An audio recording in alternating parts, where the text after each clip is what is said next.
ഇത് CHSL ഇല്ല എന്ന് വിചാരിച്ച് നിങ്ങൾ കംപ്ലീറ്റ് ആയിട്ട് വിട്ടുകളയേണ്ട കാര്യമില്ല. ഫോർ എക്സാമ്പിൾ ഇപ്പോൾ ഇതിൽ നോക്കിയാൽ അഡ്രസ് മാച്ചിങ് ഇല്ല. പക്ഷേ hello every one, CBIC, CBN പോലെയുള്ള സെൻട്രൽ ഗവൺമെൻറ് ഡിപ്പാർട്ട്മെൻറ്റുകളിൽ ഇൻസ്പെക്ടർ പോസ്റ്റുകളിലേക്ക് വിളിക്കുന്ന CGL എക്സാമിനും അതുപോലെ തന്നെ ഡേറ്റ എൻട്രി ഓപ്പറേറ്റർ LDC പോസ്റ്റുകളിലേക്ക് വിളിക്കുന്ന CHSL എക്സാമിൻ്റെയും ഒന്നാമത്തെ Tier 1 selection procedure exactly same ആണ് എന്നുള്ള കാര്യം നിങ്ങൾക്കറിയാമോ? അങ്ങനെയെങ്കിൽ നമ്മുടെ CGL എക്സാമിൻ്റെയും CHSL എക്സാമിനും ഇത് മാത്രമല്ല വേറെ എന്തെല്ലാം സിമിലാരിറ്റീസ് ആണ് ഉള്ളത്? രണ്ടിനെയും നമുക്ക് ഒരുമിച്ച് പ്രിപ്പയർ ചെയ്യാൻ പറ്റുമോ? രണ്ടും തമ്മിലുള്ള ഡിഫറൻസസ് എന്തൊക്കെയാണ് തുടങ്ങിയിട്ടുള്ള എല്ലാ കാര്യങ്ങളും ഡിസ്കസ് ചെയ്യുന്ന CGL വേഴ്സസ് CHSL ആണ് ഇന്നത്തെ വീഡിയോയിൽ നമ്മൾ ഡിസ്കസ് ചെയ്യാനായിട്ട് പോകുന്നത്. അപ്പോൾ നമുക്ക് നമ്മുടെ വീഡിയോ സ്റ്റാർട്ട് ചെയ്യാം. ആദ്യം തന്നെ ഈ രണ്ട് എക്സാംസിൻ്റെയും ഒരു ചെറിയ ഓവർവ്യൂവിൽ നിന്ന് നമുക്ക് തുടങ്ങാം. CGL എക്സാം എന്ന് പറയുന്നത് കമ്പൈൻഡ് ഗ്രാജുവേറ്റ് ലെവൽ എക്സാം ആണ്. അത് നിങ്ങൾക്ക് എല്ലാവർക്കും അറിയാമായിരിക്കും. സോ ഈ രണ്ട് എക്സാംസും ഗവൺമെൻറ്റിൻ്റെ പല ഡിപ്പാർട്ട്മെൻറ്റ്സിലും മിനിസ്ട്രീസിലും കീഴിലുള്ള പല സെൻട്രൽ ഗവൺമെൻറ് പോസ്റ്റുകളും ഫില്ല് ചെയ്യപ്പെടാൻ വേണ്ടിയിട്ടാണ് ഈ രണ്ട് എക്സാംസും സാധാരണ വിളിക്കാറുള്ളത്.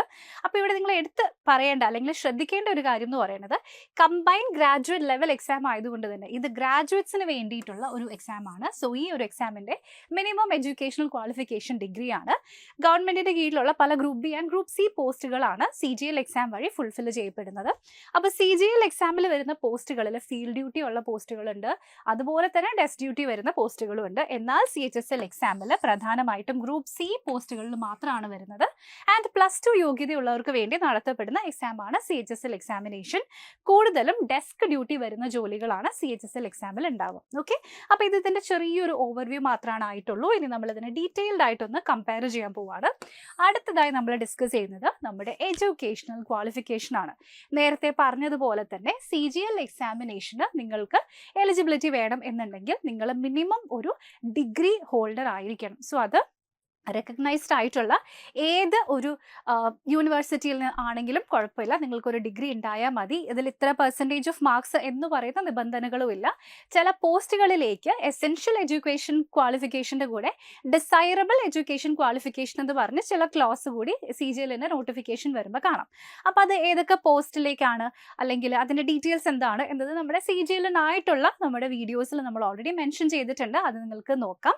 ഇല്ലെങ്കിൽ ഇനി വരുന്ന വീഡിയോസിൽ നമ്മളത് ഡെഫിനറ്റ് ആയിട്ടും ഡീറ്റെയിൽഡ് ആയിട്ട് പറയുന്നതായിരിക്കും. സോ നമുക്ക് ടു സം അപ്പ് ഇത്രയും പറയാം. Essential educational qualification for CGL exam എന്ന് പറയുന്നത് ജസ്റ്റ് ഡിഗ്രിയാണ്. അത് ഏത് ഡിസിപ്ലിനിൽ നിന്നാണെങ്കിലും കുഴപ്പമില്ല.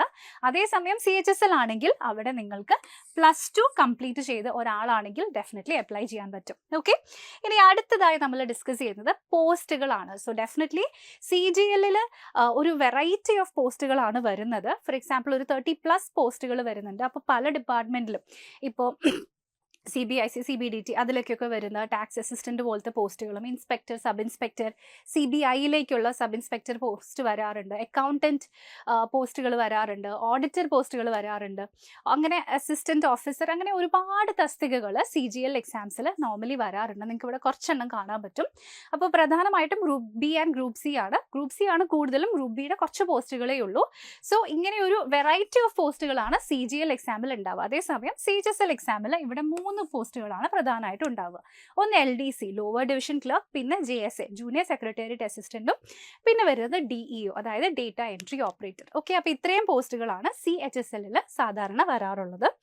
ഇനി അടുത്തതായിട്ട് നമ്മുടെ ഡിഫിക്കൽട്ടി ലെവൽ നോക്കുകയാണെങ്കിൽ അതിപ്പോൾ പറയാതെ തന്നെ നിങ്ങൾക്കറിയാം, ഒന്നൊരു ഡിഗ്രി ലെവൽ എക്സാമും ഒന്ന് +2 ലെവൽ എക്സാമും ആണ്. സിലബസ് ഒക്കെ ഓൾമോസ്റ്റ് സെയിം ആണെങ്കിൽ പോലും ഇവിടെ ആക്ച്വലി നമ്മൾ നോക്കിക്കഴിഞ്ഞാൽ CGLനാണ് കുറച്ചും കൂടെ ഒരു ഡിഫിക്കൽട്ടി ലെവൽ കൂടുതൽ.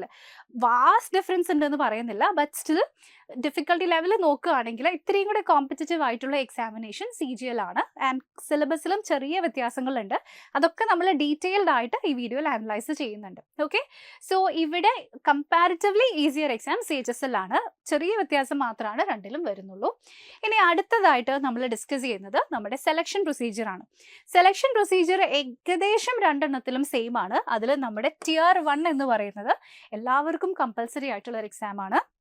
Tier 1 ക്ലിയർ ചെയ്താൽ മാത്രമാണ് നിങ്ങൾക്ക് Tier 2 എക്സാമിലേക്ക് പോകാൻ പറ്റുള്ളൂ. സോ CGLൻ്റെയും CHSL എക്സാമിൻ്റെയും Tier 1 exam actually exactly same തന്നെയാണ്. Tier 2ഉം ഓൾമോസ്റ്റ് സെയിം ആണ്. അതിൽ സബ്ജക്ട്സ് വരുന്നതൊക്കെ സെയിം ആണ്, ബട്ട് സ്റ്റിൽ അതിൻ്റെ ഓരോ സബ്ജക്റ്റിൻ്റെയും വെയിറ്റേജ് വരുന്നത് ഡിഫറെൻ്റ് ആണ്. ഓക്കെ, അപ്പോൾ ഇനി നമ്മുടെ സെലക്ഷൻ പ്രൊസീജിയർ ജസ്റ്റ് ഡീറ്റെയിൽഡ് ആയിട്ട് നോക്കുകയാണെങ്കിൽ CHSLൻ്റെയും ഇതുപോലെ തന്നെ Tier 1 എക്സാമും അതിനുശേഷം Tier 2 എക്സാമും ഉണ്ടാകും. അപ്പോൾ ഇതൊന്ന് നമുക്ക് ഡീറ്റെയിൽഡ് ആയിട്ട് നോക്കാം. സോ ഇവിടെ അതിനു മുമ്പ് നമ്മുടെ കരിയർ ഗ്രോത്ത് വെച്ച് നോക്കിയിട്ടുണ്ടെങ്കിൽ ഏതാണ് ബെറ്റർ? നിങ്ങൾ CHSLനും CGLനും ഒരുമിച്ച് പ്രിപ്പയർ ചെയ്യാം. നിങ്ങൾക്ക് രണ്ടിനും സെലക്ഷൻ കിട്ടിയാൽ ഏതായിരിക്കും ബെറ്റർ എന്ന് ചോദിച്ചാൽ ഡെഫിനറ്റ്ലി CGL തന്നെയായിരിക്കും. കാരണം ഇവിടെ വരുന്ന നിങ്ങളുടെ എൻട്രി ലെവൽ പോസ്റ്റുകൾ തന്നെ വളരെയധികം ഉയർന്ന പോസ്റ്റുകളാണ്. നിങ്ങളുടെ ലെവൽ ഇൻക്രീസ് കൂടി വരുന്ന പോസ്റ്റുകളാണ് CGLലൂടെ നിങ്ങൾക്ക് നേടാനാവുക. അതേസമയം CHSL ഒരു +2 ലെവൽ എക്സാം ആയതുകൊണ്ട് തന്നെ താഴ്ന്ന പോസ്റ്റുകളായിരിക്കും, അധികവും ക്ലറിക്കൽ പോസ്റ്റുകളായിരിക്കും കിട്ടുന്നത്. അപ്പോൾ അവിടെ നിന്ന് നിങ്ങൾക്ക് വീണ്ടും പോസ്റ്റുകൾ സ്റ്റാർട്ട് ചെയ്യുന്നത് കുറവാണ്, ലോ ലെവലിൽ നിന്നാണ്. അതുകൂടാതെ തന്നെ പ്രൊമോഷനും നമ്മുടെ CGLൽ വരുന്ന അത്രയും ഫ്രീക്വൻ്റ് ആയിട്ട് പ്രൊമോഷൻസും വരാറില്ല. സോ നിങ്ങൾക്ക് രണ്ടും ഒരുമിച്ച് കിട്ടുകയാണെങ്കിൽ CGL തന്നെയായിരിക്കും ഒബ്വിയസ്ലി നിങ്ങളുടെ ബെറ്റർ ആയിട്ടുള്ള ചോയ്സ്. ഓക്കെ, ഇനി അടുത്തത് നമ്മുടെ Tier 1 എക്സാം പാറ്റേൺ ആണ് നമ്മളിവിടെ കമ്പയർ ചെയ്യുന്നത്. സോ ഇത് CGLൻ്റെ Tier 1 എക്സാം പാറ്റേൺ ആണ് കേട്ടോ. ഇതൊന്ന് ശ്രദ്ധിച്ചു നോക്കിയാൽ എന്തൊക്കെയാണ് നിങ്ങൾക്ക് കാണാൻ പറ്റും. ഇവിടെ റീസണിംഗ് ഉണ്ട്, അതുപോലെ തന്നെ general awareness, aptitude and English. ഈ 4 സബ്ജക്റ്റുകളാണ് ഉണ്ടാവുക. ഓരോ സബ്ജക്റ്റിൽ നിന്നും 25 മാർക്കിൻ്റെ ക്വസ്റ്റ്യൻസ് ആണ്. ഒരു ക്വസ്റ്റ്യന് 2 മാർക്ക് വീതം. നിങ്ങൾക്ക് ഇവിടെ ടോട്ടലി 50 മാർക്ക് ഓരോ സെക്ഷനിൽ നിന്നും കാണാൻ പറ്റും. ആൻഡ് ഔട്ട് ഓഫ് 200 ആണ് നിങ്ങളുടെ എക്സാം വരുന്നത്. ഇനി വീണ്ടും ഇവിടെ ടൈം എന്ന് പറയുന്നത് ഏകദേശം 60 മിനിറ്റ് ആണ് നോർമലി ഇവിടെ വരുന്നത്. 1 മണിക്കൂറിൻ്റെ എക്സാം ആയിരിക്കും ഉണ്ടാവുക. ഇനി നിങ്ങളുടെ CHSLൻ്റെ Tier 1 എക്സാം നോക്കിക്കേ, എന്തെങ്കിലും വ്യത്യാസം വരുന്നുണ്ടോ? ഇല്ല. ഇവിടെ നിങ്ങൾ നോക്കിയിട്ടുണ്ടെങ്കിൽ അതേ കാര്യം തന്നെ, general intelligence, general awareness, quantitative aptitude, അതാണ് നമ്മുടെ numerical ability, English language, basic knowledge, അത് തന്നെയാണ് CHSL എക്സാമിൻ്റെ Tier 1ലും നമുക്കിവിടെ കാണാൻ സാധിക്കുന്നത്. രണ്ടിനും പ്രത്യേകിച്ച് ഒരു വ്യത്യാസവും ഇല്ല. ഓക്കെ, സോ രണ്ടിൻ്റെയും Tier 1 എക്സാം പാറ്റേൺ 100% സെയിം ആണ്, ഒരു വ്യത്യാസവും ഇല്ല. വെയിറ്റേജ് സെയിം ആണ്, നെഗറ്റീവ് മാർക്കിങ്ങും സെയിം ആണ്, നമ്പർ ഓഫ് ക്വസ്റ്റ്യൻസും ടൈമും ഒക്കെ സെയിം തന്നെയാണ്. ഇനി അടുത്തതായിട്ട് എപ്പോഴാണ് ഈ 2 എക്സാംസും നമ്മൾക്ക് എക്സ്പെക്റ്റ് ചെയ്യാൻ പറ്റുക? സോ നമ്മുടെ SSC എല്ലാ വർഷവും ഒരു എക്സാം കാലണ്ടർ പുറത്തിറക്കാറുണ്ട്. അതിനനുസരിച്ചിട്ടാണ് നോർമലി നമ്മുടെ എക്സാംസ് ഒക്കെ വിളിക്കാറ്. ചിലപ്പോൾ അങ്ങോട്ടും ഇങ്ങോട്ടും 1-2 ദിവസം വ്യത്യാസം ഉണ്ടാകും എന്നുള്ള കാര്യം ശരിയാണ്. ഫോർ എക്സാമ്പിൾ കഴിഞ്ഞ വർഷം ചെറിയ ഒരു വ്യത്യാസം വന്നിട്ടുണ്ടായിരുന്നു ലോക്സഭ ഇലക്ഷൻസ് ഒക്കെ കാരണം. എങ്കിലും അങ്ങനെയല്ല എന്നുണ്ടെങ്കിൽ നമ്മളിവിടെ എക്സ്പെക്റ്റ് ചെയ്യുന്ന ഡേറ്റ്, ഈ നോട്ടിഫിക്കേഷൻ പ്രകാരം CGLൻ്റെ നോട്ടിഫിക്കേഷൻ റിലീസ് ആവുന്ന ഡേറ്റ് 22 ഏപ്രിലാണ്. ആൻഡ് CHSLൻ്റെ നോട്ടിഫിക്കേഷൻ വരുന്നത് 27 മെയ്യിലാണ്. ഓക്കെ, ആൻഡ് ഇവിടെ 2 എക്സാംസും ഏകദേശം അടുപ്പിച്ച് തന്നെയാണ് എപ്പോഴും നടക്കാറുള്ളത്. സോ ജൂൺ ടു ജൂലൈ 2025 നമ്മുടെ CGL എക്സാം നടക്കാൻ പോകുന്നത്. തൊട്ടടുത്ത മാസം ജൂലൈ ടു ഓഗസ്റ്റിലായിരിക്കും CHSL എക്സാം നടക്കാൻ പോകുന്നത്. ഓക്കെ, അപ്പോൾ ഇതെല്ലാവർക്കും ക്ലിയർ ആയല്ലോ. എക്സാം നടക്കാൻ പോകുന്ന ഡേറ്റ്സ് എല്ലാവർക്കും ക്ലിയർ ആയിട്ടുണ്ടാവും എന്ന് കരുതുന്നു. അപ്പോൾ ഞാൻ നേരത്തെ പറഞ്ഞിട്ടുണ്ടായിരുന്നു നമ്മുടെ രണ്ടെണ്ണത്തിൻ്റെയും സിലബസ് ചെറിയ വ്യത്യാസം മാത്രമേ വരുന്നുള്ളൂ, അല്ലെങ്കിൽ രണ്ടിൻ്റെയും എക്സാം പാറ്റേൺ ഒക്കെ സെയിം ആണ് എന്നുള്ള കാര്യം. ക്വസ്റ്റ്യൻ്റെ ലെവലിലും ചെറിയ ഡിഫറൻസ് ഉണ്ട്. ബട്ട് സ്റ്റിൽ നമുക്ക് ഇവിടെ ഇതിൻ്റെ രണ്ടിൻ്റെയും ഒരു ഡീറ്റെയിൽഡ് ആയിട്ടുള്ള കമ്പാരിസൺ കൂടി നോക്കാം. ഓക്കെ, അപ്പോൾ നമ്മൾ ഫസ്റ്റ് കമ്പയർ ചെയ്യാൻ പോകുന്നത് SSC CGLൻ്റെ ക്വാണ്ടിറ്റേറ്റീവ് ആപ്റ്റിറ്റ്യൂഡ് ആണ്. അപ്പോൾ ഞാനിത് നോട്ടിഫിക്കേഷനിൽ നിന്ന് തന്നെ അതേപോലെ എടുത്തിരിക്കുന്നതാണ് കേട്ടോ, ഒന്നും അങ്ങോട്ടും ഇങ്ങോട്ടും മാറ്റിയിട്ടില്ല. നിങ്ങൾക്കത് ക്ലിയർ ആവാൻ വേണ്ടിയിട്ടാണ് ജസ്റ്റ് സ്ക്രീൻഷോട്ട് തന്നെ നമ്മളിവിടെ അറ്റാച്ച് ചെയ്തിരിക്കുന്നത്. നിങ്ങൾക്ക് ഇവിടെ കാണാൻ പറ്റും ക്വാണ്ടിറ്റേറ്റീവ് ആപ്റ്റിറ്റ്യൂഡ്. നമ്മൾ നോർമലി നമ്പർ സിസ്റ്റംസിൽ നിന്നും സ്റ്റാർട്ട് ചെയ്തിട്ട് സ്റ്റാറ്റിസ്റ്റിക്സിലേക്ക്, അതായത് histogram, frequency, polygon, bar diagram, അവിടേക്ക് വരെ പോകുന്ന ഒരു സിലബസ് ആണ് ക്വാണ്ടിറ്റേറ്റീവ് ആപ്റ്റിറ്റ്യൂഡിൽ സാധാരണ CGLലൊക്കെ ചോദിക്കാറുള്ളത്. ഓക്കെ, അപ്പോൾ അത് തന്നെയാണ് ഞാനിവിടെ വെച്ചിരിക്കുന്നത്. ഇനി ഇത് ഇപ്പം നമ്മൾ കണ്ടത് CGLൻ്റെ ക്വാണ്ടിറ്റേറ്റീവ് ആപ്റ്റിറ്റ്യൂഡ് ആണ്. ഇനി ഇവിടെ നോക്കിക്കേ, CHSLൻ്റെ ക്വാണ്ടിറ്റേറ്റീവ് ആപ്റ്റിറ്റ്യൂഡ്, അത് തന്നെയാണ് നമുക്ക് ഇവിടേക്കും കാണാൻ പറ്റുന്നത്. സോ നേരത്തെ നമ്മുടെ CGLൻ്റെ നോട്ടിഫിക്കേഷനിൽ അത് ഒരുമിച്ച് ക്ലബ് ചെയ്ത് വരുന്നു, CHSLൻ്റെ നോട്ടിഫിക്കേഷനിൽ അത് സ്പ്ലിറ്റ് ചെയ്ത് സബ് ടോപ്പിക്സ് ആയിട്ട് വരുന്നു. രണ്ടും അതിൻ്റെ റെസ്പെക്റ്റീവ് നോട്ടിഫിക്കേഷൻസിൽ നിന്നും എടുത്തിരിക്കുന്നതാണ്. നിങ്ങൾക്ക് ഇവിടെ കാണാം നമ്പർ സിസ്റ്റംസ് ഉണ്ട്, അരിത്മെറ്റിക്കൽ operations, algebra, geometry, mensuration, trigonometry, statistical charts, അത് തന്നെയാണ് നമുക്ക് ഇവിടെയും കാണാൻ പറ്റുന്നത്. ഓക്കെ, അപ്പോൾ സിലബസിൽ മാത്സിലും CGLനും CHSLനും ഓൾമോസ്റ്റ് സെയിം തന്നെയാണ് ഇവിടെ വന്നിരിക്കുന്നത്. ഇനി അടുത്തത് ജനറൽ ഇൻ്റലിജൻസ് ആൻഡ് റീസണിങ്, CGLൻ്റെ നമുക്കൊന്ന് കമ്പയർ ചെയ്ത് നോക്കാം. അപ്പോൾ ഇവിടെ വീണ്ടും ജനറൽ ഇൻ്റലിജൻസ് ആൻഡ് റീസണിങ്ങിൽ ഇവിടെ നോട്ടിഫിക്കേഷനിൽ നിന്ന് തന്നെ എടുത്തിരിക്കുന്നതാണ്. ഇവിടെ നിങ്ങൾക്ക് കാണാൻ പറ്റുന്നുണ്ടാവും. നോർമൽ ആയിട്ടുള്ള വേർബൽ ബേസ്ഡ് ആയിട്ടുള്ള റീസണിങ്, പിന്നെ നോൺ വേർബൽ റീസണിങ് ഉണ്ട്, and critical reasoning based questions വരുന്നുണ്ട്. അതുകൂടാതെ തന്നെ പ്രോബ്ലം സോൾവിങ്ങിൻ്റെ ഒക്കെ ടോപ്പിക്സ് നിങ്ങൾക്ക് ഇവിടെ കാണാൻ പറ്റും. ഇനി general intelligence and reasoning for CHSL നോക്കുകയാണെങ്കിൽ ചെറിയ വ്യത്യാസം വരുന്നുണ്ട്. നിങ്ങൾക്ക് അതിൻ്റെ സൈസ് കാണുമ്പോൾ തന്നെ ഏകദേശം അറിയാം അല്ലേ? സോ ഇവിടെ നോക്കിക്കേ, ഇതാണ് CGLൻ്റെ റീസണിങ്ങിൽ വരുന്ന ടോപ്പിക്സ്. അതേസമയം CHSLൻ്റെ ടോപ്പിക്സ് ഇങ്ങനെയാണ്. അപ്പോൾ ഇത് കാണുമ്പോൾ നിങ്ങൾക്ക് അതിവിടെ ഉണ്ടോ ഇതിവിടെ ഉണ്ടോ എന്ന് ഡൗട്ട് വരും. പേടിക്കേണ്ട, അത് നമ്മൾ ഡീറ്റെയിൽഡ് ആയിട്ട് കമ്പയർ ചെയ്യുന്നുണ്ട് കേട്ടോ. സോ ഇവിടെയാണ് രണ്ടിലും ഒരു വ്യത്യാസം സിലബസിൽ വരുന്നത്. ഓക്കെ, ഇനി അടുത്തതായിട്ട് CGLൻ്റെ ജനറൽ അവയർനെസ്സിൻ്റെ ടോപ്പിക്സ് നമുക്കൊന്ന് നോക്കാം. ഇവിടെ നമുക്ക് ഇവിടെ ബേസിക്കലി വരുന്നത് Indian geography, Indian history, Indian culture, polity, economic scene, പിന്നെ general polity, scientific research, current affairs. ഇതാണ് നമ്മുടെ CGLൻ്റെ ജനറൽ അവയർനെസ്സിൽ വരുന്നത്. അത് തന്നെ CHSLലേക്ക് പോയിട്ടുണ്ടെങ്കിലോ അത് തന്നെയാണ് നിങ്ങൾക്ക് ഇവിടെ കാണാൻ പറ്റുക. കണ്ടോ, history, culture, geography, economic scene, general policy, scientific research, so and current affairs. അത് ഡെഫിനറ്റ്ലി നല്ല വെയിറ്റേജ് ഉള്ള സബ് ടോപ്പിക് ആണ്. ഇത്രയും CHSLൻ്റെ ജനറൽ അവയർനെസ്സിലും നിങ്ങൾക്ക് കാണാൻ പറ്റും. ഇനി ഇംഗ്ലീഷ് ആണ് അടുത്തതായിട്ട് നമ്മൾ കമ്പയർ ചെയ്യാൻ പോകുന്നത്. സോ CGL പറയുന്നത് writing ability, comprehension and basic understanding എന്നാണ്. സോ ഡിഗ്രി ലെവൽ ആയതുകൊണ്ട് ആ ലെവൽ ക്വസ്റ്റ്യൻസ് ആയിരിക്കും ഇംഗ്ലീഷിൽ നിന്നും ഉണ്ടാകുക. ഇവിടെയും അതിനെ ഒന്നുകൂടി നമ്മൾ സ്പ്ലിറ്റ് ചെയ്തു, അതായത് ഗ്രാമർ ബേസ്ഡ് ആയിട്ട്. ഇപ്പം നിങ്ങൾക്ക് ഫിൽ ഇൻ ദ ബ്ലാങ്ക്സും എറർ ഡിറ്റക്ഷനും വൺ വേർഡ് സബ്സ്റ്റിറ്റ്യൂഷനും ആക്റ്റീവ് വോയിസ്, പാസീവ് വോയിസ്, അങ്ങനെ ഒരുപാട് സബ് ടോപ്പിക്സ് ഉണ്ട്. ഇവിടെ നമ്മൾ ബേസിക് അണ്ടർസ്റ്റാൻഡിംഗ് എന്ന് പറയുന്നതും അത് തന്നെയാണ്, അതിൽ വ്യത്യാസമില്ല. ഓക്കെ, അപ്പോൾ ബാക്കി 3 ടോപ്പിക്സും, സോ നമ്മുടെ ഇംഗ്ലീഷും ജനറൽ അവയർനെസ്സും ക്വാണ്ടിറ്റേറ്റീവ് ആപ്റ്റിറ്റ്യൂഡും നമുക്ക് ഒരു 98% രണ്ടും സെയിം ആണെന്ന് പറയാം. പക്ഷെ റീസണിങ്ങിൽ നമ്മൾ ചെറിയ വ്യത്യാസങ്ങൾ കണ്ടു അല്ലേ? അപ്പോൾ ഏതൊക്കെ ടോപ്പിക്സിലാണ് ഇവിടെ വ്യത്യാസം വരുന്നത്? സോ അതാണ് നമ്മൾ നെക്സ്റ്റ് ഡിസ്കസ് ചെയ്യാൻ പോകുന്നത്.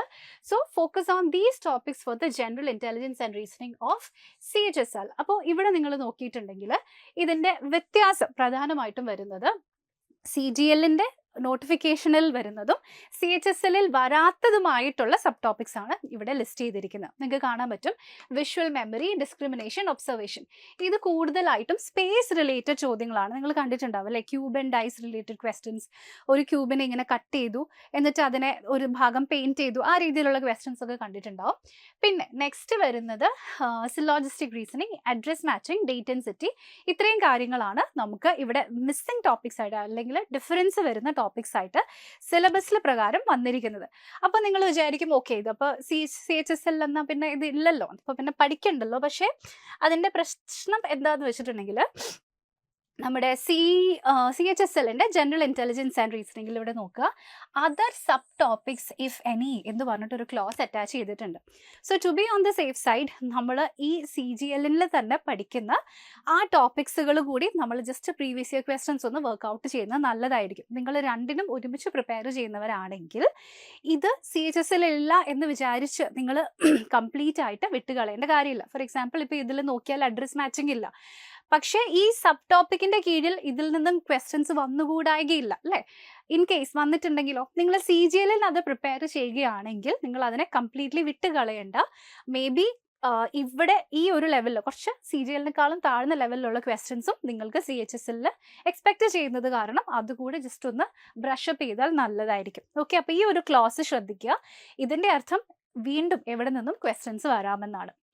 ഓക്കെ, അപ്പോൾ ക്ലിയർ ആയല്ലോ എല്ലാവർക്കും? അപ്പോൾ ഇത്രയും കമ്പാരിസൺസ് ആണ് നമ്മൾ ഇവിടെ CGLലും CHSLലും നടത്തിയിട്ടുണ്ടായിരുന്നത് അല്ലേ? അപ്പോൾ ഈ ടോപ്പിക്സ് ഒക്കെ എല്ലാവർക്കും ക്ലിയർ ആയിട്ടുണ്ടാവും എന്ന് കരുതുന്നു. അപ്പോൾ ഇനി നിങ്ങൾക്ക് ചിലപ്പോൾ ഡൗട്ടായിരിക്കും, നോട്ടിഫിക്കേഷൻ വരുന്നുണ്ട്, അതൊക്കെ ശരി, പക്ഷേ ഇതിനെങ്ങനെ പഠിക്കും? അങ്ങനെ എന്തെങ്കിലും ഡൗട്ട് ഉണ്ടെങ്കിൽ ഇപ്പോൾ CGLലും CHSLലും നിങ്ങൾക്ക് ഒരുമിച്ച് പഠിക്കാം എന്ന് പറഞ്ഞതുപോലെ തന്നെ ഒരുപാട് സെൻട്രൽ ഗവൺമെൻറ് എക്സാംസ് നിങ്ങൾക്ക് ഒരുമിച്ച് പഠിക്കാൻ പറ്റും. പലതും പല റിക്രൂട്ട്മെൻ്റ് ആണ്, പല ലെവലാണ്.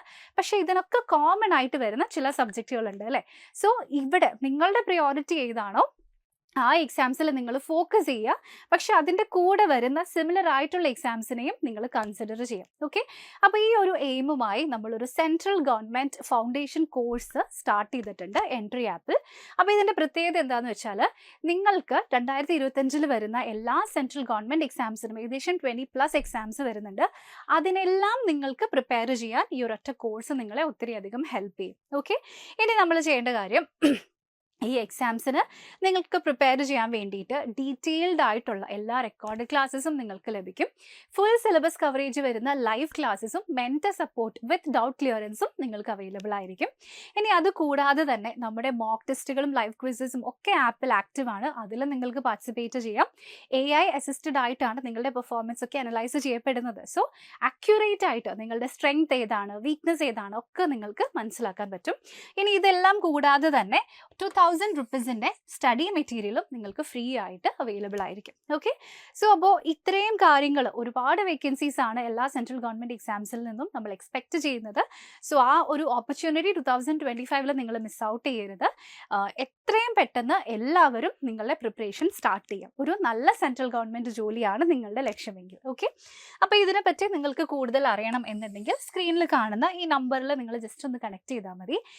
ഇനി അതല്ല, നിങ്ങൾക്ക് എന്തെങ്കിലും സംശയങ്ങളൊക്കെ ചോദിക്കാനുണ്ടെങ്കിൽ പേടിക്കേണ്ട. വീണ്ടും ഈ വീഡിയോയുടെ ഡിസ്ക്രിപ്ഷനിൽ നമ്മളൊരു ഗൂഗിൾ ഫോം അറ്റാച്ച് ചെയ്തിട്ടുണ്ട്. അതിൽ നിങ്ങളുടെ ക്വയറീസും ക്വസ്റ്റ്യൻസും കോമൻസും എഴുതി നമ്മളെ അറിയിക്കാവുന്നതാണ്. ഓക്കെ, നിങ്ങളുടെ കോൺടാക്ട് ഡീറ്റെയിൽസ് പ്രൊവൈഡ് ചെയ്യുകയാണെങ്കിൽ നമ്മുടെ അക്കാഡമിക് കൗൺസിലർ നിങ്ങളെ അങ്ങോട്ട് കണക്ട് ചെയ്യുന്നതായിരിക്കും. ഓക്കെ, അപ്പോൾ ഇന്ന് പറഞ്ഞ ഈ കാര്യങ്ങൾ എല്ലാവർക്കും ക്ലിയർ ആയിട്ടുണ്ടാവുമെന്ന് കരുതുന്നു. എന്തെങ്കിലും ഡൗട്ടോ ക്വസ്റ്റ്യൻസ് വന്നാൽ തീർച്ചയായിട്ടും ഗൂഗിൾ ഫോമിലൂടെ നമ്മൾ കണക്ട് ചെയ്യൂ.